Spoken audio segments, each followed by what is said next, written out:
One of the things that always seems to overwhelm folks when they first get into Hadoop is the ecosystem involved. In this chapter, we're going to shed some light on this ecosystem, look at the history of these projects, bucket these projects into different types, and look at the most popular and why they're used. When we talk about ecosystem, we first have to define what that means. Essentially, it's anything outside of Hadoop's distributed file system and MapReduce. In essence, when we talk about core Hadoop, we're talking about the 5 daemons: the name node, the secondary name node, and the job tracker, which all reside in the master nodes, and the data nodes and task trackers, of which there is 1 per slave. Again, we see this diagram that we'll reference many times over in this course. With regards to the history of these ecosystem projects, it's important to note that Hadoop, being a storage and processing mechanism, is becoming the Swiss Army knife of IT. I like to compare Hadoop a lot to Linux, and the similarities are great between the two. Hadoop started out as simply a way to both store and process data, and because these needs are so common across so many organizations and so many projects in the IT world, Hadoop is the foundation upon which many other projects are built. Really, any project that can leverage storage or processing is a good candidate to use Hadoop under the hood. It is very cost-effective, performant, and scalable storage and processing. And the open source projects or the ecosystem projects that came up through Hadoop helped us do one of 3 things. Either move data into and out of Hadoop, as we see with Scoop, with Flume, and with Storm. They either made Hadoop easier to use, as we see with Hive, Pig, and Oozie, or these projects helped us leverage all this additional CPU and storage built on top of Hadoop core to do something new and creative, such as using HBase, a NoSQL data engine, or Impala, a SQL-like query engine that's very fast. Some of these projects have left home. It's important to mention that Flume now is often many times used to dump data into Cassandra, with Hadoop being nowhere in the picture. Zookeeper, another Hadoop creation, is oftentimes used to build many distributed systems that we see in the world. Hadoop, in other words, just like Linux, is used as the foundation upon which many other projects are built. When we said the ecosystem is really anything that's not HDFS or MapReduce daemons, that is a whole lot, and a lot of these have very funny, weird names. We have, for example, Hive, we have Pig, we have HBase, we have Scoop, Flume, and Oozie. We have Cloudera's Impala. We have Hue, or the Hadoop user interface. We have Zookeeper. We have Mahout, a machine learning library. We have the Avro binary file format. We have Spark, BigTop, Storm, Cloudera Manager, and Yarn, or yet another resource negotiator. It's no wonder that folks get overwhelmed when they open the hood of Hadoop and see all these funny, weird names of projects that each do something different. Let's break these projects down into a matrix, though, and consider the project, the type, and a quick explanation of what it does.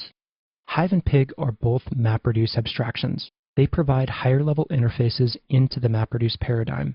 In Hive's case, it provides a SQL-like interface. In Pig's case, it provides a functional programming interface or data flow language.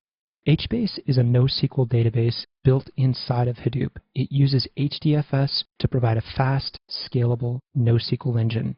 Hue, or the Hadoop user interface, is a web GUI for end users as opposed to Cloudera Manager, which is a web GUI for administrators. Scoop and Flume are both data import tools. In Scoop's case, it can also export data from HDFS. Scoop pulls and pushes data to and from an RDBMS, such as Oracle or MySQL, whereas Flume is used to pull real-time data into HDFS. All of these projects up to this point have specific chapters in this course that dig into their details. Oozie is a workflow builder, letting us chain together separate MapReduce jobs into a single workflow. We can also chain together data import and export, such as Scoop tasks, as well as custom shell scripts. Impala, one of the newest and probably most exciting things to happen to Hadoop, is a real-time SQL query. Although Hive provides a SQL-like interface, Impala provides a separate set of daemons that let it make SQL a first-class citizen. This lets us run SQL-like queries at very, very high speed, upwards of 70 times faster than the MapReduce jobs that Hive runs under the hood.